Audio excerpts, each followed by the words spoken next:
how do I want to be in this business and have fun? Knowing that I don't know exactly what's going to happen tomorrow. I don't know exactly what's coming in tomorrow. What would it look like for me to have fun? And that has been hard work. I mean, Yeah. to Yeah. create fun, it sounds like Mhm. a catch 22, like you have to do work to have fun, but I've had to untrain my brain. It's like so used to thinking, in such absolutes and so used to wanting certainty that I would say that that's probably been my biggest work is how can I have fun?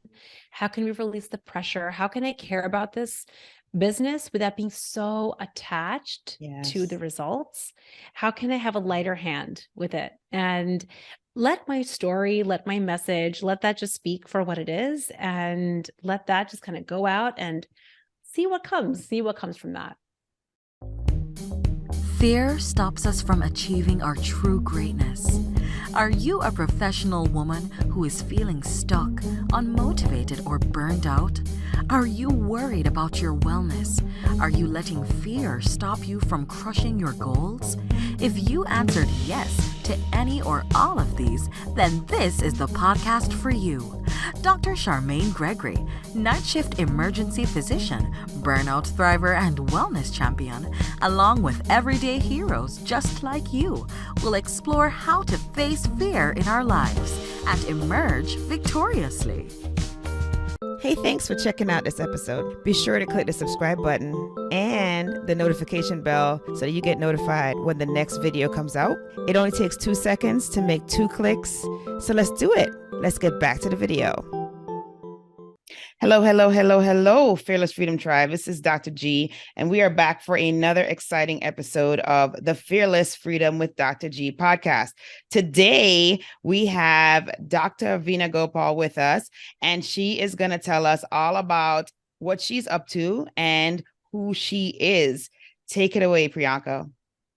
I love it. First of all, I love that you're Dr. G because before I got married and officially changed my name over to Dr. Venugopal, I was also Dr. G. Oh, And it took me forever. It's crazy because I got married before medical school, but it was well into my attending life that I was like, okay, people are getting confused. My papers say Venugopal. My yes. maiden name is G. So I feel the Dr. G. I'm having some flashbacks of love. So I love that I'm here. Thank you so much for having me. My name is Priyanka Venugopal. I'm a board certified OBGYN turned mindset coach for high achieving professional moms. And my mission is to help high achievers lose weight without a calculator. But more than that, and it's almost like married along with that, alongside it, it's for high achievers to really understand their high achiever brains and the unique obstacles that high achievers have, which really centers on perfectionism and really productivity driven pleasure, which I find are big obstacles for high achievers and how to overcome that. So that's a little bit about me. And I mean, it's been quite a ride. I believe it. And, Yeah. we are always very curious as to how you get into something and if there is fear surrounding that and how did you overcome that? So Oh, wherever you would yes. like to start on that story, that would be So perfect. much. So I would say in the beginning there was no fear. My personal journey started when I was just as a board certified OBGYN practicing in New Jersey. I loved my practice and my patients, but I also felt very frustrated in my body. I was a little over 200 pounds. And again, as a high achiever who had wanted to lose weight for many years, I had quote unquote tried it all. Like you name the app, you name the planner, you name the strategy, I have tried it. Points, calories, weighing your food, macros, exercising 6 times a week, the keto, low carb. If you named it, again, I had tried it. And with all of these strategies, it would work for a short while until it stopped working. And I think I got to that point. This was in about 2019. My daughter was about 7 months old. My son was 3.5. And I was living that working mom life where on paper, everything was quite great. I had a supportive partner. And again, I love being an OBGYN physician, but I felt really frustrated.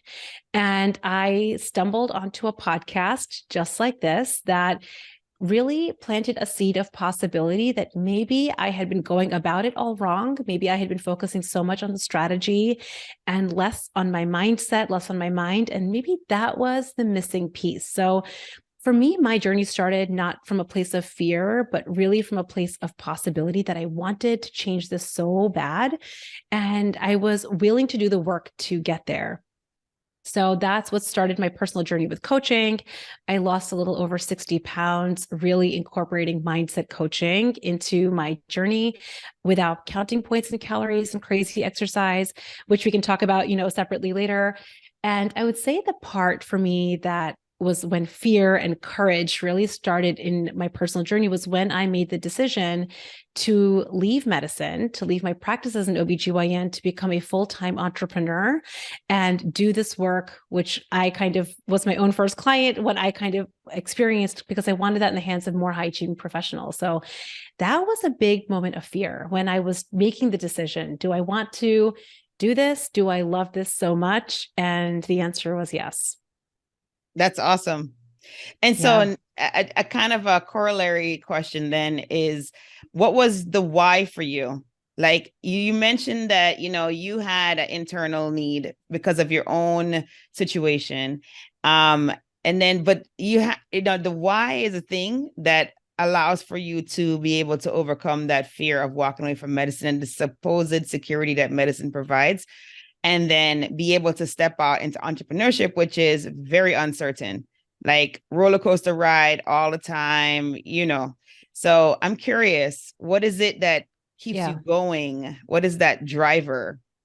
Absolutely. And I love that question. I love that you use the word uncertainty because I know, because as a high achiever, I have always been a little addicted to certainty. I think a lot of physicians, a lot of high achievers that have gone through professional school and they hold a job that has this degree that looks beautiful on their walls, there's a feeling of security. And we believe that degree is where we get the feeling of certainty from. And that was me for so many years. I was willing to, go with what hospital administration decided. I was willing to kind of go along with what somebody outside of me decided for my life. I was willing to go along with it because I felt like that's where certainty came from. And I think for me, my why started to be, and I didn't realize this at the time until much after the fact, as an OBGYN who's always cared about women's health, I think I've always had a coach's brain, even in the way that I would be with my patients as a physician. I had a coachy style with them. And what I discovered I was able to do for my patients in a 20-minute visit, like 20-minute annual visit, they come in, gowned, naked, we're doing a head to toe exam, a physical exam, right? So we have to cover a physical exam, but I was interested in their wellness, in their head to toe, not just body wellness, but like their mental and emotional wellness. I couldn't do in 20 minutes in the way that I wanted to do. And because I had kind of unraveled my own wellness journey along the way, I knew that it was more than just a strategy. I found myself wanting to do more of that, which is when I started the Unstoppable Mom Brain on the side. It was never meant to be a job that I left medicine for. It was just like, I love this coachy thing. I want to help more women. Like, let's just see what happens here. And that I just started to feel a level of fulfillment and a level of connection that didn't start and end with the clock. It was like, the next patient's waiting in the room for you, and every patient deserves to be seen and heard. And I think so much about the physicians that are working so hard in trying to create that for their patients, and they're limited by admin and insurance and times and clocks, and they get the short end of the stick when patients feel like they're not being seen and heard. It's not the physician, it's how everything is set up around there. And I think ultimately my why was that I just started to love the impact I could have so much more. So I decided to leave medicine, not because I hated medicine. I have always loved it. I just loved impact and possibility and the freedom and creativity that I got to have, which I never had before. No, that's awesome. That's awesome. Because I'm sure you have found thus far in this entrepreneurial journey that is crucial. You have got to have that to tap into so much on those days where the roller coaster is at a nadir and you're like, do I need to continue here or what? So, I would actually say, as an entrepreneur, my biggest my self-concept and the growth I've had to experience has happened actually as I became an entrepreneur. As a physician, I'm sure, there's just, you follow step 1, step 2, step 3, you follow it's like a trail. You just go along the trail. go along the trail. And if you go along the trail, you'll get to the end. For most people, if they go along the trail, they'll get there. And as an entrepreneur, I'm like, there is no trail. No. There are no rules. Yes. Where are the mile markers? My like high achiever brain is like, where can I cross checks? I need checks off my list. There's no such thing. There's no checks. Actually, there's more. There aren't even highs. There's more lows. Actually, if you think about like the way our journey works, there's not even so many highs. There's a lot more instability and lows, and having to learn how to have your own back through that. That is, to me, has been just kind of my greatest personal growth for sure. Oh yeah, no, there's you're absolutely correct in that, and I have to say that like that was the thing that shocked me the most about just getting in. I mean, I'm not full-time entrepreneurship like you are at this moment, but like, you know, just even getting involved in entrepreneurial pursuits, period, you just discover so much more about yourself. You have to constantly be doing personal development because of the fact that, as you mentioned, there are a lot of lows. And if you aren't strong mentally, if you don't know yourself, then it can just basically destroy you. I completely agree. And I also want to say that one thing I've discovered is I don't think I did know myself. It's almost like becoming an entrepreneur has been my journey into learning about myself. Like I never thought of myself as a pessimist or someone that has a lot of negative self-talk, but I learned along the way, my negative self-talk is very flowery. It's very subtle. It's like little moments. So for me, my journey into becoming an entrepreneur has been a journey of self-discovery. And I think me deciding I'm going to have my own back through this, no matter what. Right. Let's like, however low we go, however much we fall on our face, and however embarrassed, and let me tell you, I have felt embarrassed so many times. However embarrassed I feel, I will not abandon myself. I will never abandon myself. That's it. Yeah. It's so good. No, it is really good. That is awesome. Yeah. That is, they just do not teach this stuff to you in medical school. You tell people. Ever. I'm like, oh my gosh, like this is like the stuff that, you know, just being able to be introspective, just being able to like be better than you were yesterday. Like, yeah, I mean, in medical school, you get taught, you know, the information and you can practice the skills, you know, you can practice the things. That's why you have residency. But like, you know, you don't get taught how to like stand up for yourself, really. And you only can do that when you know yourself. So it's just like so many things that entrepreneurship provides that, you know, professional education and experience just does not. And it's just fascinating to me. It's really fascinating. It actually stamps it out. Like if you think about the way our educational system is created and how we are taught from the age of 5, not just even professional school, like medical school and onto residency, but from the age of 5, we are programmed by society and the way our system is now to strive for A+, to get the gold star, to get accolades, recognition, and achievement. And our high achiever brains, because of just how our primitive brains are wired, start craving that. And we start defining our self-worth and our value with the number of A's and gold stars we collect. And unfortunately, what we stamp out, which I think is a natural part of our humanness, but we stamp out or we don't learn that the process of getting the A+, the process, the work you have to do, the resilience, the resourcefulness, the grit, that is actually where we should be spending so much more of our bandwidth, not just the A+ or the gold star at the end. But we don't learn that because we're like, go take this test, do the multiple choice, pick the right answers, get the A+, move on. You don't think about the process. Right. No, that's good. That's really good. And it's almost like the closest analogy to entrepreneurship that I can think of is learning to play a sport that you're not naturally good at and working towards becoming an expert at that sport, because that is when you really can tell what your true character is. Because it's like, what are you doing when you've tried the skill set, you know, multiple times and you're still not able to master it? You know, do you keep going or do you quit? You know, so you're right. I mean, the process, you know, it has become very automatic for us within the educational platform. But, you know, I think that we don't translate it, which I think would be very advantageous if we translated that process to a life, because then we'll be much more problem solvers. There will be less complaining. there will be much more solutions happening. And so, yeah, no, that's a great That's great so point. true. And even that skill set, it's so fascinating because I like to think my analogy is entrepreneurship, where like med school was like, you're on a track on a treadmill and you just keep going on the treadmill and that's all you do. Then entrepreneurial life to me has felt like a playground with no rules.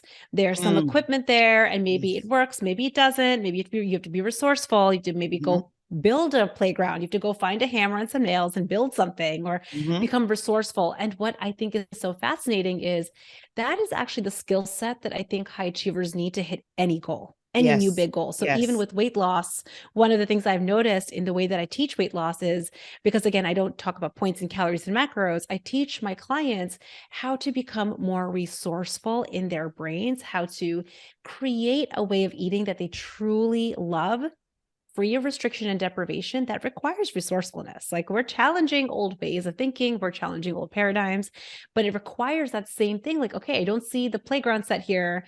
There's no rules. Like Priyanka is like anti-calorie counting. So like now what? We Right. have to go build the playground, which I think it just levels up the quality of our problem solving, of our thinking, which means any obstacle that comes your way, when you develop that skill, the skill of resourcefulness and resilience, it just applies to everything, which is the best news.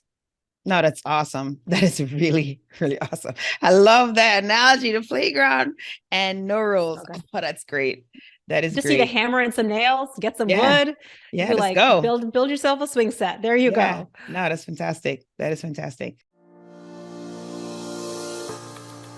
Hey, it's Dr. G, and I just wanted to take a quick moment to thank you for listening to this episode. I'm so honored to have you here with me. Did you know that I can help you to get your own podcast started?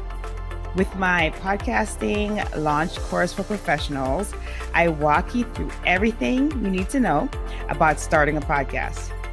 I'm with you every step of the way from sign up to launching your show with 5 episodes ready to go.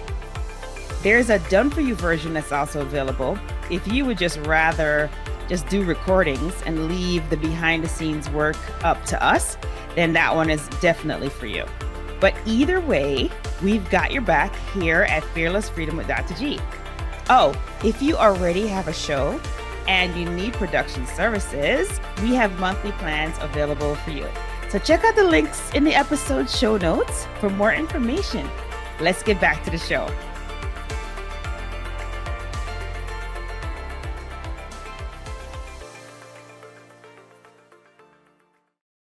And then so tell us about your program. So you mentioned it a couple times. Can you tell us more about that? Yeah. So I work with high achieving professional moms specifically because I think that working moms have these unique threads in how they're thinking about their work life and their home life and their mom life and then their personal goals. So I work with high achievers in an intimate small group community, and we really solve what I like to think about, this perpetual weight loss struggle that women feel like they have, especially if you are someone that wants to lose weight. We solve it at the root. So I think of the way that I like to describe this is, as life is happening, those tennis ball machines, Oh yeah. they like spit out the Firing tennis it at balls, you. right? Yes. Okay. And so the high achiever is sitting at the receiving end of a tennis ball machine because again, high achievers are living a life that is full of obstacles, because again, they have big goals.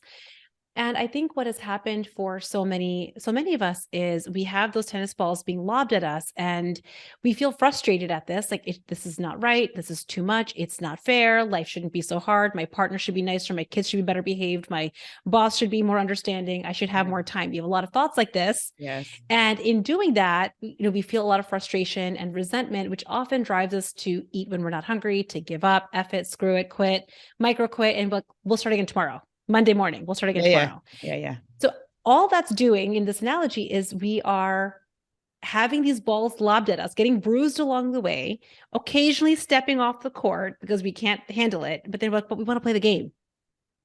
What I really think about, using this analogy is I teach my clients how to pick up the racket and swing really well and hit those balls. So as life is happening, as your partner, your kid, your boss, your time is driving you bananas, now what? Like we could, I mean, if we could turn the tennis ball machine off, we would. We can't turn the tennis ball machine off. We want to play this game.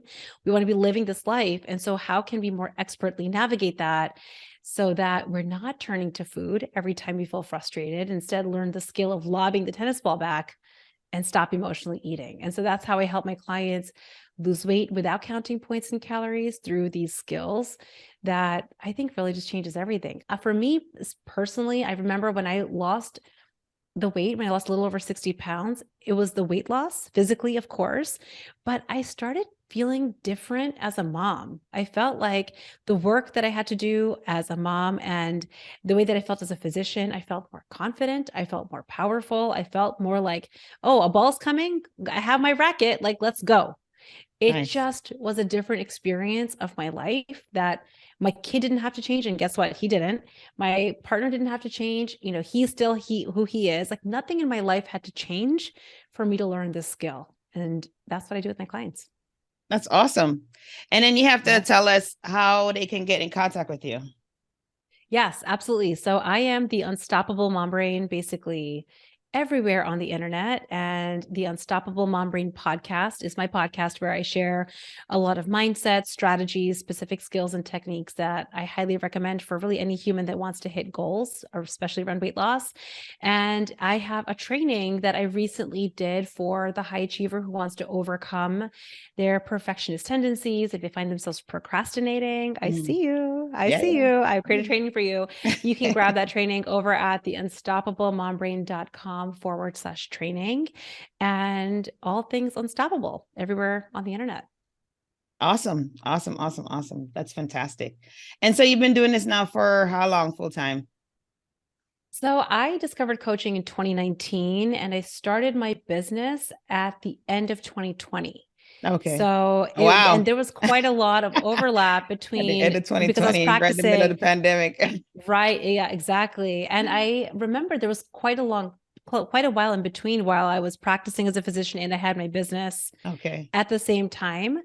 But you know what's crazy is because I loved this so much, it didn't feel like work. It just felt like all of my evening hours, I'd put the kids to bed and I'd open up my laptop and start like thinking about what I want to create for my business. Nice. But for quite a long time, I was doing both side by side. And then in about a year and a half ago is when I made the decision to leave medicine, which was not an easy decision. I have to say, as you know, like it takes a lot to get there. Yes, It takes a lot to have that diploma on the wall. And I was like, are we really putting that one away? So that was a big decision. I believe it. Yeah. Yeah, that's a big one. But clearly, well, the good news is I'm sure you still have your is it ACOG for you guys? Yeah, ACOG. Yeah. Yeah, I'm sure I you still still have maintain your my board certification. So it's like, absolutely. not that you're going to like, reverse your move, but you always have that in case you decide. You know what? And that was actually a part of my decision-making strategy was I'm not leaving because I hate my life. I'm leaving because I love this other thing more. And the other piece of that was I had to trust myself that if I did miss it, which I do at times, to be honest, I loved being in the OR. I loved surgery. I really did. But I had to tell myself, if I really do miss it enough where I would want to not be an entrepreneur anymore or come back to practicing, I can trust myself enough to know I will be resourceful and figure it out. Yeah. If I figured out how to do it one time, and that was as a resident, as like, a baby resident, yes, I'm sure as an attending, if I forgot certain skills, I'm pretty sure I could pick it up again. Yes. And I had to really believe that in my bones. It could not be a platitude because it would have been an impossible decision then. Right. I had to really believe if I forgot something, I will be resourceful and I will learn it again. Yes. And truly that's what created my feeling of, certainty almost. Like I didn't have certainty in the future, but I had this like security for myself. Like if I needed it, if I wanted it, I would figure it out because that's just what we do now. We've just figured that's what we do now. That's wonderful. Out. See, that's really good because I've talked to people who have not left because of, they've left under duress, right? I mean, they've left because of burnout. They've left because of dissatisfaction with our field. And it's a different scenario.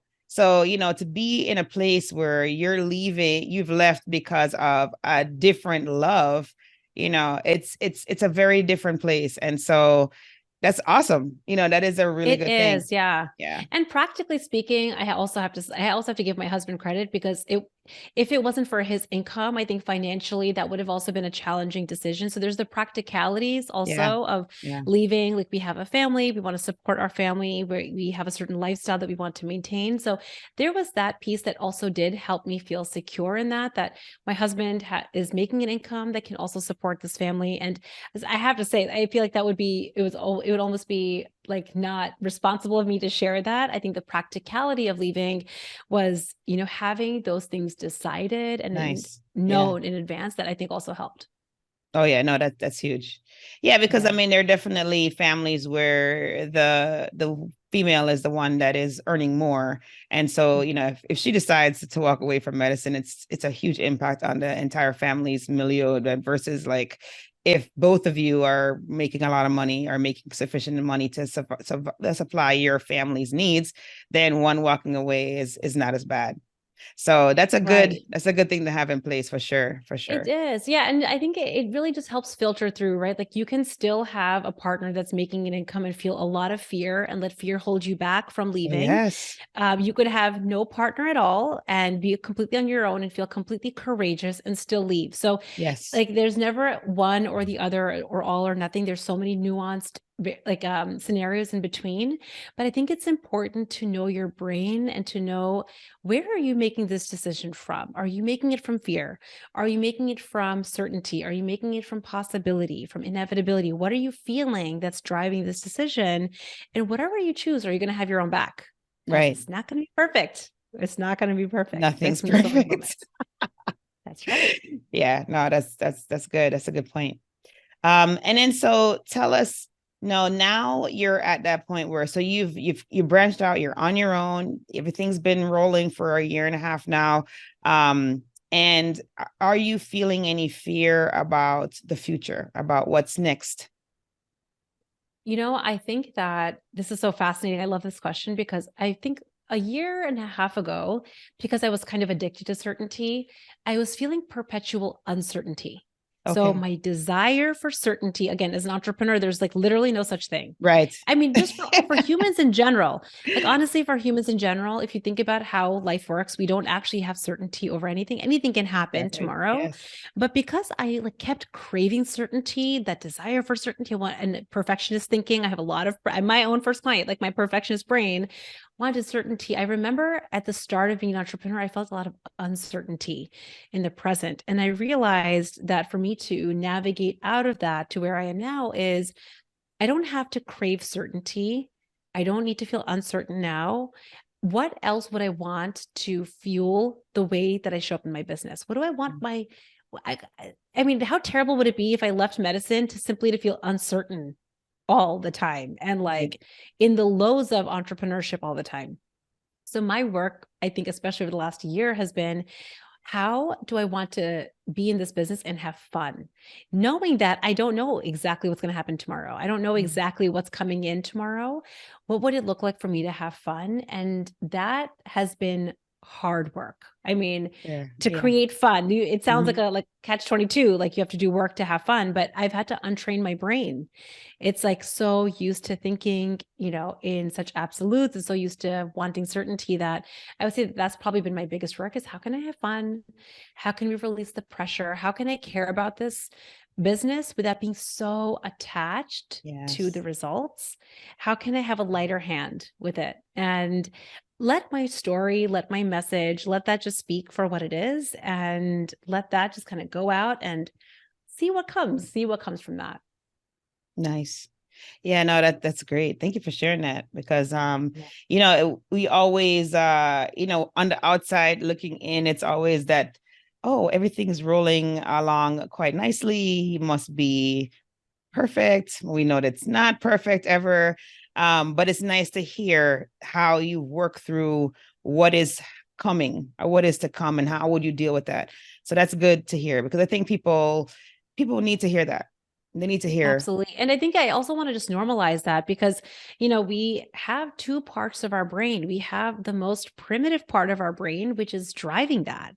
The most primitive part of our brain wants to expend little to no energy, seek pleasure, and avoid discomfort. That's just like our natural way of being. And so it's not surprising that we have defaulted to that. Like, why is it that I want certainty?